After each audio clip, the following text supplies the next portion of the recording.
What's going on, everybody? Welcome back to the channel. It's your boy All Day Chris, bringing you back-to-back hits with Veve related content, working on expanding the channel with other ideas, videos, and concepts. But for now, we're going to stick to our small little niche, to our nice little community of the Veve family. So let's get right into it, and we're going to be talking about Batman versus Croc coming out on Sunday. Here we go.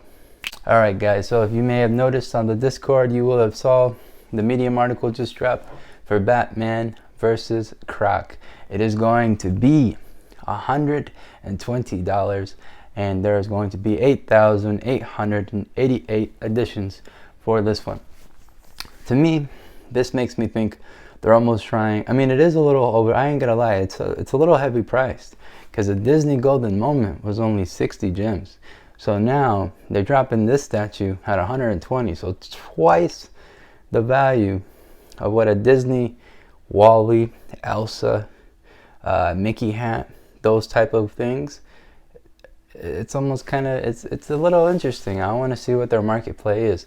I want to know whether DC is trying to increase the price to be able to make more money on their end, or is this because Veve sees that the increase in users over the last few months has not really started to increase, where they think they can start upcharging their prices now. Kind of interesting play on their end of the market, and an interesting play on our end of the market, because we're going to buy it regardless. So my price prediction is going to be, it's going to be interesting, because since there's 8,000, almost 9,000 of these, there's a lot of them, but the demand's going to be high, and I think I'm going to have to go. I can't price this like a Golden Moment, and I can't price this like a regular FA collectible, because this isn't the first appearance of Batman. We've already seen Batman, but this is the first appearance of Croc. But 50% of the users don't know who Croc is. So I'm gonna have to go with between 800 gems low end. Let's just say for some reason Batman doesn't do too well, and people are like, you know what, I want my money back. I can see some guy first day market opens, right after that 30-minute mark, somebody sells it for 800 gems.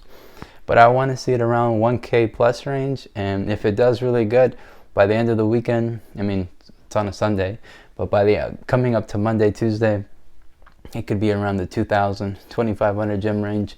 That's my idea, that's my prediction, and then it can shoot up like the rest of the collectibles have. But that's what I think my idea is on this one. It's a little more difficult and complex, given the fact that it's not first appearance, not first edition. We already have Batman, but it is Batman. All right, so we got to see what the market is on the Batman collectibles currently, and then we have to take in an idea that these are being priced more than a Golden Moment to me, which is a significant NFT on Veve. So I don't know if it's double a Golden Moment on market drop. Could it be worth double a Golden Moment later? Sure. I mean, it could be priced, let's say like a Wally currently is around 1,500 gems. So could this be worth 3,000 gems? I don't know. These are ideas and concepts to really think about when price analyzing certain things, such as this Batman. This Batman is going to be a hit or miss. For some people, they might think this is the next big thing, and it could be a blue chip NFT, meaning this is one of those ones as the market goes more volatile. This is one that stays steady, or this can be one where it could be a flop, and we don't know. This is really testing, I think, in my theory, the market of Veve. If the demand for Veve is what they say it is, then the flippers won't be as strong on this one, and they'll have learned over the Disney drop, over any significant drop we've had in the last few months, that selling anything right off the bat is no longer the play. Honestly, you want to hold, and especially with the IMX integration coming out within the next, like, not so far often, in the not so far future, this can easily be one of those collectibles that shoots up as well, because now it's not just any one of the Batmans previously. Now it's Batman fighting collectible. It's kind of its own little category. It's its own thing now. So we shall see. But in long spec, and my beliefs, going off of market analysis, honestly, this thing's 5K plus. Honestly, 5,000 gems plus. Like in the near future, I could see it hit that mark. It could be just like a Todd Batman, because honestly, I mean, people are collecting Todd because it's first, but really first doesn't really mean anything. Like, people really put the significance of something being first, and they give it so much extra value. But things sometimes that are first are not always the best. Think about that. Just because somebody got it first doesn't mean it was the best thing. That's like saying I can go to one of these car dealerships, I go buy me a used pickup truck right now today. Or I can wait, hold on for a few months, and get me a 2022 Ford Maverick in a few months. You see the difference? I can get something brand new in a few months, or I can get something used today. So I mean, that method of ideology could also be used in processing the value of NFTs. Sometimes you just have to understand that just because something comes out doesn't give it value. Who perceivably gives these NFT values? We do. We are the one who think that these things have a sense of value to them because we see them as collectibles. But then, is the NFT market a bubble? That's a lot to think about. That's a lot, you know? Like, these are questions people really should be asking themselves. Are NFTs going to be here as long as people deem them to be here? Remember, the whole internet fade started in the early 2000s, and there are many articles you could read or saying the internet's not going to be a thing. But yeah, we live on this internet, because if you are a part of the Veve community, you live on the internet just like me. We use our phones to be able to tap for these drops, and we hope that we can land and get one for the fact that we either want to keep it or sell it. And not many people know about it yet, but once it expands, the competition starts increasing, which means other companies will start coming up and making their own products.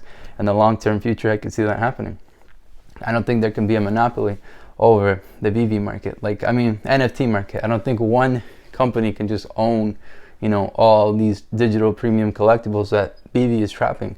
I'm sure there are some licensor agreements where they can write up, set a license and be like, okay, I will give you the said terms of this this NFT, but I'm also going to give it to this other company as well, and then you guys can drop them on the same days. Who knows? Things can happen on Veve in the short, long-term future. That everything is really unpredictable on a day-to-day basis. Just like today, I didn't know the price or edition size of any of this until a few hours ago, and now I know, and now I make my analysis on it. But guys, I just want to make sure you guys are well informed over how things work. When I come up with these price ranges, I take a lot of variable in consideration, and a lot of real world things, and in the online world as well, because it's a lot. It's a lot. I mean, I did the research on this collectible that in the actual physical format, and it sold out instantly, and that's not going to be a problem on Veve because everything sells out instantly. But to determine the value of it, it's going to be something that we're going to want to wait and hold on. I really think there's not enough analysis on something right at market opening. I think you really need a few weeks or maybe even a month of data to see the buy and sell points and to be able to see those nice little graphs that people put on. But that's my analysis on the drop, guys, and I hope you enjoyed the video. If you guys really like the content, make sure to leave a like, and if you guys really enjoy the content, subscribe to the channel. 113 subscribers, we're growing every day, and I really appreciate the support from everybody. Leave a comment down below if there's anything you want me to cover, and peace on the streets.